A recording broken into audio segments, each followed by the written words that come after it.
नमस्कार. आमच्या मराठवाड्यात एक म्हण आहे, सादोड्याच्या गायी म्हणजे रथाला दान. ही दोन्ही गावं बीड जिल्ह्यातल्या माजलगाव तालुक्यातली गोदावरीच्या तीरावरची आहेत बरं का, सादोळा आणि मंजिरथ. म्हणजे सादोळ्यातून गायी खरेदी करायच्या, मंजिरथला नेऊन विकायच्या, दान करायच्या. मंजिरथच्या लोकांनी त्या परत सादोळ्याच्या बाजारात आणायच्या, त्या तिथं विकायच्या. त्याच गायी परत परत फिरवण्याचं एक काम चालू असतं. म्हणजे गायी कुणाच्या, दान कोण करताय. हलवायाच्या घरावर तुळशीपत्र नावाची एक म्हण आपल्याकडे आहे बघा. म्हणजे घर हलवायाचं, देवाकडे बघायचं, तुळशीपत्र हलवायाच्या घरावरच ठेवायचं आणि पाणी फिरवायचं, झाला नैवेद्य म्हणायचं देवाला. अरे वस्तू कोणाची, कोण कोणाला दान करताय, कोण नैवेद्य दाखवतंय, काही प्रकार कळत नाही. तसाच काहीसा प्रकार राजकारणामध्ये चालू आहे. देशामध्ये मंत्रिमंडळ स्थापन करणे आणि मंत्रिपदाच्या जबाबदाऱ्यांचं वाटप करणे हा अधिकार त्या त्या राज्याच्या मुख्यमंत्र्यांचा असतो आणि देशाच्या पातळीवर पंतप्रधानांचा असतो. पंतप्रधानांना वाटलं की मी अमक्याला अमकं खातं दिलं पाहिजे, तेव्हा ते त्याला दिलं जातं आणि पंतप्रधान, मुख्यमंत्री या दोघांचाच तो खाते वाटपाचा अधिकार असतो. आजकाल आघाडीची सरकार आल्यामुळं आधी खाते त्या त्या पक्षाला निश्चित होतात आणि मग ते पक्ष निश्चित करून मंत्रिमंडळात समाविष्ट करतात, हा भाग वेगळा. पण कधी तुमची आघाडी झाली असेल, निवडणूक पूर्व किंवा निवडणूक उत्तर, तर पण इथे वाटेल ते दान करणं चालू आहे. दे दिया, दे दिया, दे दिया. काय दे दिया? हे देणं सगळं तुमच्या घरचं आहे का? तुमचा अधिकार तरी आहे का? म्हणजे ज्याच्याकडून सगळी पदं गेलीत तो माणूस अमक्याला अमकं द्या म्हणून मागं लागलाय. ज्याला आमदार होणं काय, नगरसेवक होणं शक्य नाही, ती व्यक्ती अमक्याला अर्थमंत्रीपद दिलं पाहिजे यासाठी मागं लागली आहे. सगळ्यात पहिल्यांदा दाखवतो तुम्हाला केजरीवालांचं हे स्वप्नरंजन.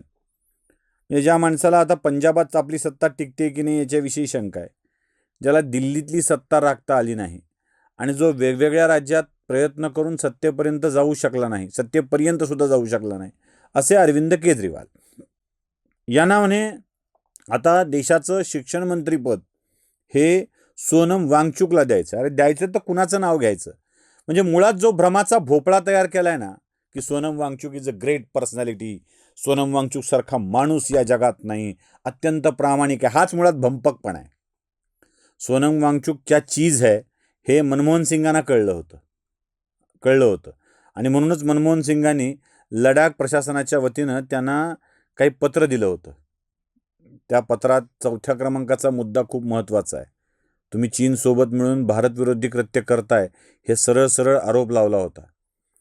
ज्या सोनम वांगचुकला काश्मीर भारतात राहावा की नाही यासाठी जनमत घ्यावं वाटतं, जो पाकिस्तानात जाऊन त्यांच्या संसदेसमोर भलतंसलतं बरळतो, त्या माणसाला फार ज्ञानी, या देशाचा हितचिंतक समजण्याचा मूर्खपणा निदान मी तरी करणार नाही. आणि केजरीवाल मंत्रिपदाचं वाटप करून टाकू लागले. म्हणजे धर्मेंद्र प्रधानला काढा. अहो केजरीवाल, ऐका जरा केजरीवालांचं ऐका ते. मैं धर्मेंद्र प्रधान को तो इस्तीफा देना चाहिए, लेकिन सोनम वांगचुक को देश का एजुकेशन मिनिस्टर बनाना चाहिए.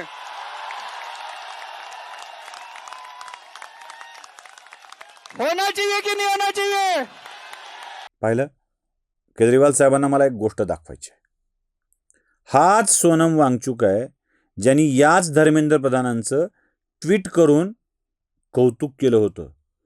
तोंड फाटेपर्यंत धर्मेंद्र चव्हाणांचं कौतुक करणारा हा माणूस.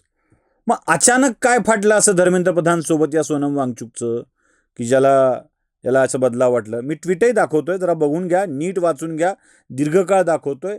हा प्रचंड कौतुक करतो, रिट्विट करतो धर्मेंद्र प्रधानचे. म्हणजे काय फाटतं त्यात नेमकं कुठलं?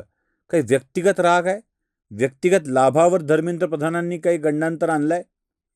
म्हणजे कसं आहे माहिती आहे का वाचवताय धर्मेंद्र प्रधानला? अरे का वाचवताय? म्हणजे धर्मेंद्र प्रधानला अक्कल आहे म्हणून शिक्षण मंत्री केलंय. का वाचवताय? म्हणजे तुम्ही म्हणायचं काढून टाका आणि यांनी काढून टाकाय, तो अधिकार पंतप्रधानांचा आहे. म्हणजे मोदी का मौन आहेत म्हणले, का गप बसत नाहीत? म्हणजे काय, कुणी उठलं बोललं की मोदींनी बोलायचं? म्हणजे दिपके काल पोरगा आलं, पोटपाण्याची चिंता म्हणून विदेशात गेलं होतं, त्यांनी बोललं म्हणून मोदींनी उत्तर द्यायची. म्हणजे मोदी या देशातल्या कोट्यावधी लोकांचे नेते आणि याला 2000 माणसं त्या जंतर मंतरवर जादूटोना करून सुद्धा आणता येत नाहीयेत. आणि आणलेच तर काय बोलतोय? हा अधिकार वापरतोय कोणाचा?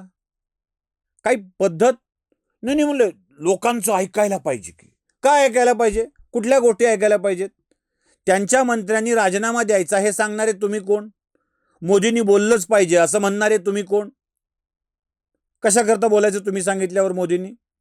हा सगळा भंपकपणा चाललाय. म्हणजे प्रश्न विचारण्याचा अधिकार तर आहेच की. अरे तुम्हाला कोण सांगितलं? विचारायचं नीट विचारा ना, पद्धत नाही विचारण्याची.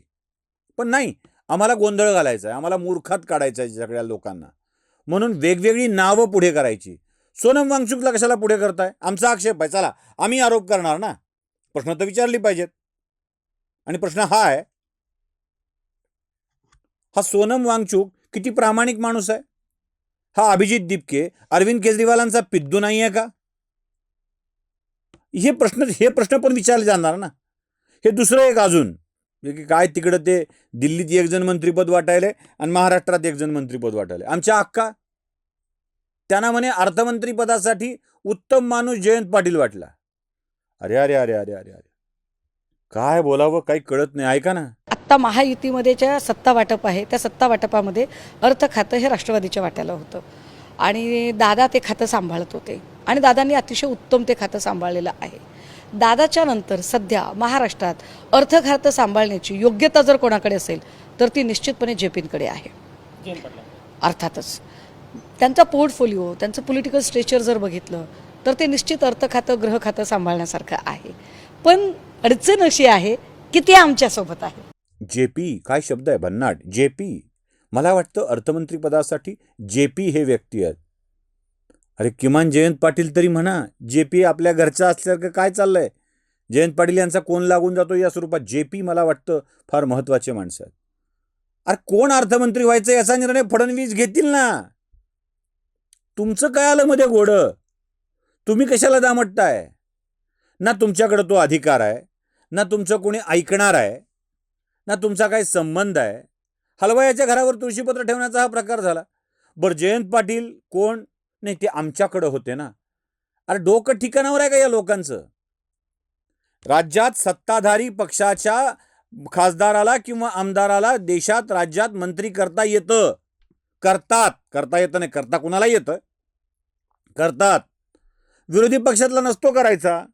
आणि एवढंच जर पुळका असेल तर आम्हाला आठवतंय ना अजून की डॉक्टर बाबासाहेब आंबेडकर पहिल्यांदा कायदा मंत्री झाल्यानंतर पुन्हा मंत्री काय खासदार होऊ नयेत यासाठी प्रयत्न करणारी हीच काँग्रेस होती. 2दा पाडले डॉक्टर बाबासाहेब आंबेडकरांना याच काँग्रेसनी. तुम्हाला एवढा पुळका आणि एवढ्या मंत्रीपदं वाटप करण्याची हौस असेल तर एकदा तुम्हीच बसा ना सत्तेवरती. तुम्हाला कोणी बसवत नाही. बरं सत्तेवरती बसायला निवडणूक जिंकावी लागते आणि ते काही जमत नाही. बरं सुषमा अंधारेंना प्रेम कुणाचं? तर जयंत पाटलांचं. काय कधी कधी ना शिंदेचं कौतुक, कधी जयंत पाटलांचं कौतुक, उद्धव ठाकरे सोडून सगळ्यांचंच कौतुक. म्हणजे सांभाळतंय कोण? कौतुक कुणाचं? आपण आपल्या घरी पाळलेलं कुत्रं लोकाच्या दारात जाऊन बसत असेल आणि तिथे आलेल्या माणसावर भुंकत असेल आणि आपल्या घरात कोण चाललंय किंवा घरातून कोण चाललंय याचं आठवण ठेवत नसेल तर असं 18 नखी कुत्रं खेटर राखायच्या कामाचं असतं हे लक्षात तरी आलं पाहिजे. हे उद्धव ठाकरेंच्या लक्षात येत नाही हा भाग वेगळा. त्यांच्याकडची माणसं त्यांचं कमी दुसऱ्याचंच कौतुक जास्त करतात. संजय राऊत अजून कुणाचं कौतुक करतात. एक शरद बाकी गारद असल्या गोष्टी बोलत फिरतात. तुम्हाला अधिकार नसताना मंत्रीपदं वाटप करणे, खाते वाटप करणे हा प्रकार दिला कोण? नाही म्हणे आम्हाला बोलायचा अधिकार आहे. उत्तरं द्या ना. आम्ही प्रश्न विचारले उत्तरं द्या ना. काय उत्तरं द्यायची? आमच्या घरात हे बारके लेकर आहेत, रोज प्रश्न विचारतात काही ना काहीतरी. त्या बारक्या लेकरांना त्या प्रश्नाची उत्तरं अशी बारक्या लेकरासारखीच द्यायची असतात. त्याला ज्ञान नसतं, त्याला माहीत नसतं. कुतूहल म्हणून विचारलेल्या प्रश्नांची उत्तरं नीट द्यावीत. पण उगाचच प्रश्न विचारायचा आहे म्हणून विचारायचं. उगाचच प्रश्न विचारायचा म्हणून विचारायचं. काहीतरी प्रश्न विचारला पाहिजे. आपल्याकडे ज्ञानी असण्याचं लक्षण काय माहीत आहे? समोरच्याला मूर्ख सिद्ध करणे आणि उगाचच प्रश्न विचारणे. हुशार कसा सिद्ध होतो?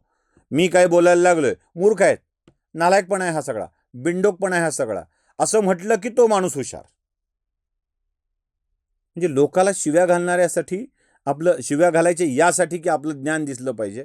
अशा माणसांनी तयार केलेल्या या खातेवाटपाला मी निव्वळ मूर्खाच्या नंदनवनातील स्वप्नरंजन म्हणतो आणि हे स्वप्नरंजन बिनधास्तपणे चालू दे, कारण याच स्वप्नरंजनात तुम्ही अडकून राहिलात. फार फार तर 4-2 माणसांना बोलायला संधी मिळेल, पण लोकांना कळतं तुमची खरी अवकात काय ते. नमस्कार.